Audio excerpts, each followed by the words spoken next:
Hey, I've been working on the drums a lot lately, and I decided to make a video going over some of the new techniques I've been working on developing. Currently, what I have is this. What I'm going to do is I'm going to build a totally new kick, see if I can make it better. If you want to highlight like what the quarter note is, you just do that, and then you can move over, and then on the bottom left, it will show you how many milliseconds. So this is 200 milliseconds. So basically, if we were to say have the kick twice that, it would be 500 milliseconds. And then anything we add to the tail after that will kind of exceed over this. And depending on how snappy you want the kick will determine on where you want it. But since this is a slow song, we can have a slightly longer kick. Not 700 milliseconds, but definitely a longer kick than what I'm usually used to. Let's do something like 300.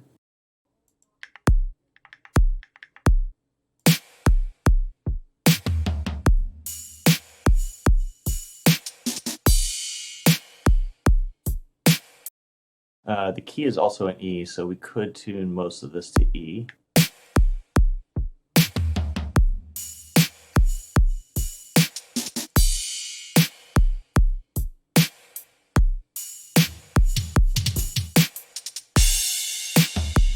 We can also mess with the amp. So this whole thing's 400. This is at 53. So let's really make this short.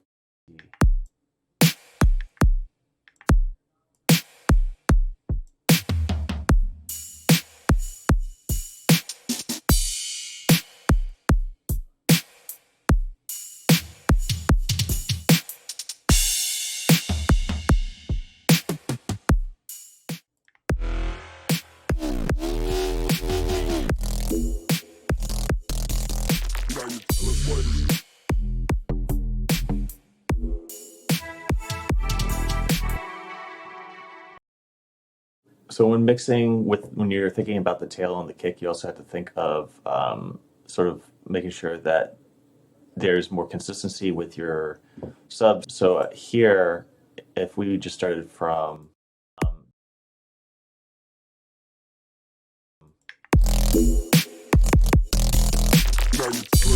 you can see how that second hit, it's because it's doing it so much quicker. Two ways you can deal with this is either you can increase the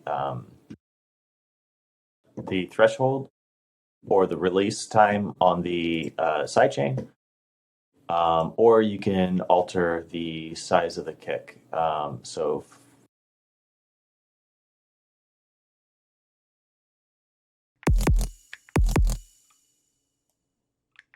if you really like the tone, we can sort of mess with it later. So what I'm going to do is I'm going to keep the kick like this, and then I'm going to do it in a sampler and show you how you can change the tails and the attack of the kick in that sampler. Something else you can also do is you can EQ inside the kick too.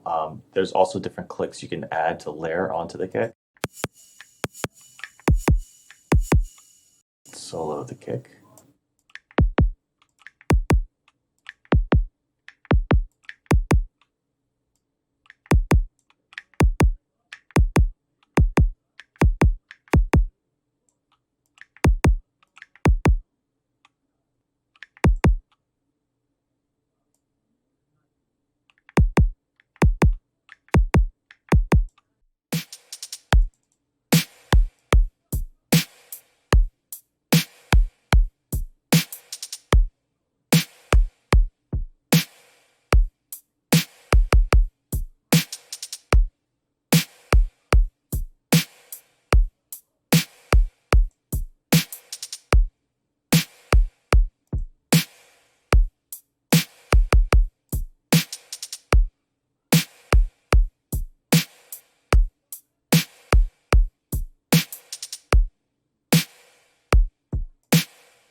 I decreased the length to 241 milliseconds so that we had more room to work with in the amp.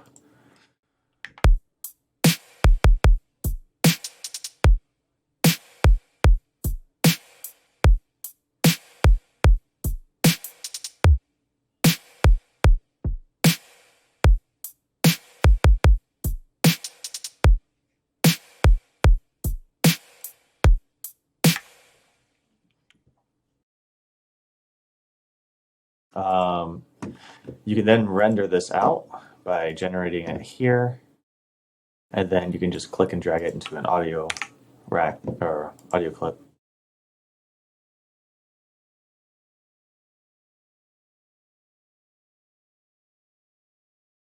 Just so we keep our previous kick 2, and then make another one here. And now it's in a sampler. We can actually make this simpler into a sampler. And then we can affect the envelopes and the pitch here. We can use the pitch envelope. We can move it down an octave. And then mess with the envelope itself. So we can set it to -12 so it slopes down. Just move this up here, and now it's back to its normal.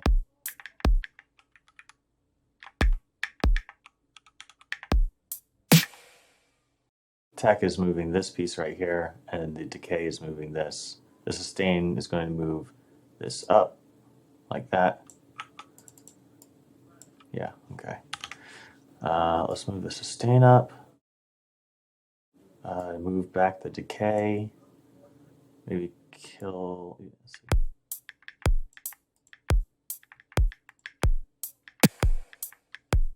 Yeah, you can hear that tail is kind of flapping at the end there.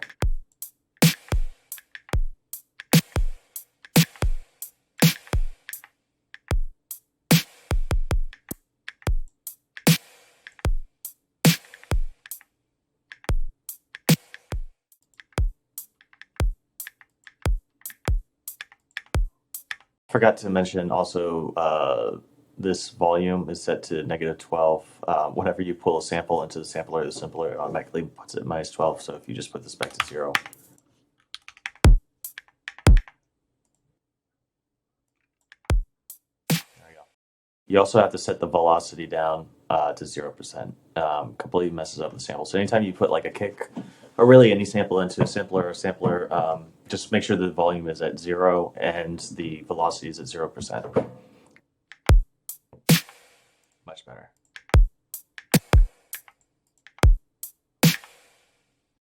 So like I said before, 1/4 note is at 200 milliseconds, right? So if we were to, let's pull this down.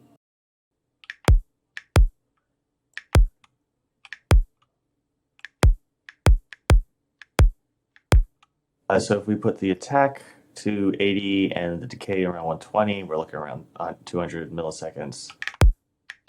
It doesn't have to be precise, but that usually is a good reference, and you can just kind of move it up and down. That actually sounds pretty good.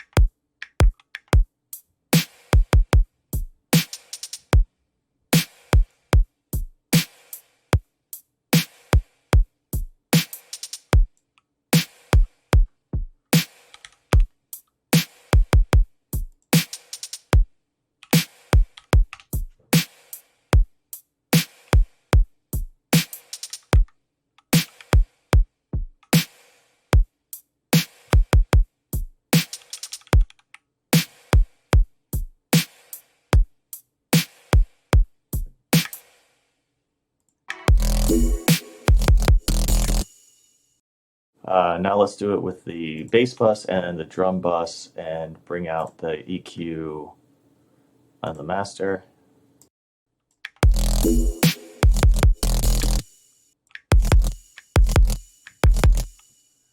So with that, second hit, the attack is too high.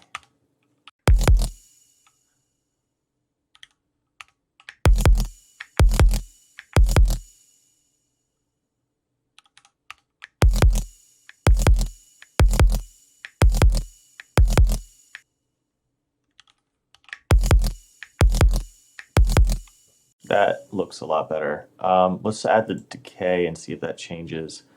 Um, so add another 20 milliseconds to the decay. That's going to be at 138.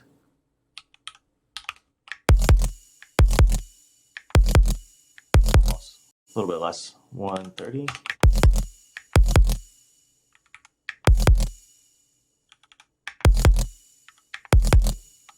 Yeah.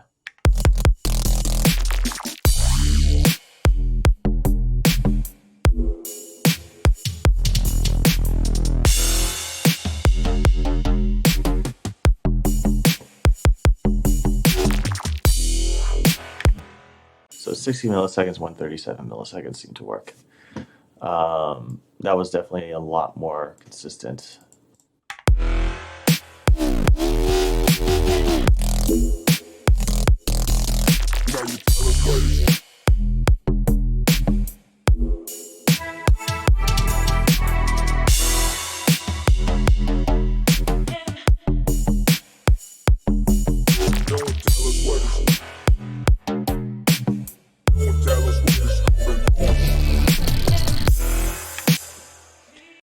And then just to add a little bit more to the kicks on the effect rack, you don't need too much really. Once you have the tone that you want, typically I like to just throw a glue compressor or a transient shaper. If you use the transient shaper and you don't need to mess with the loudness, I would probably not use the glue compressor and just soft clip on the transient shaper. You can add more speed and attack to get more oomph in that initial hit.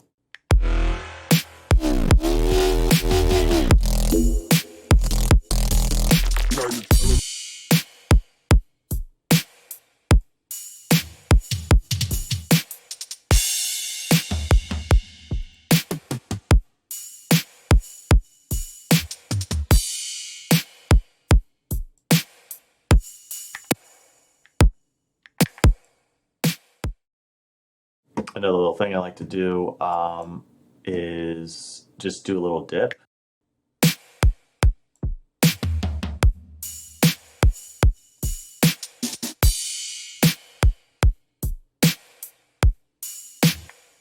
I don't know why. I don't really know how to explain it, I should say. But it feels better when you have that dip. You can feel the slope that it creates.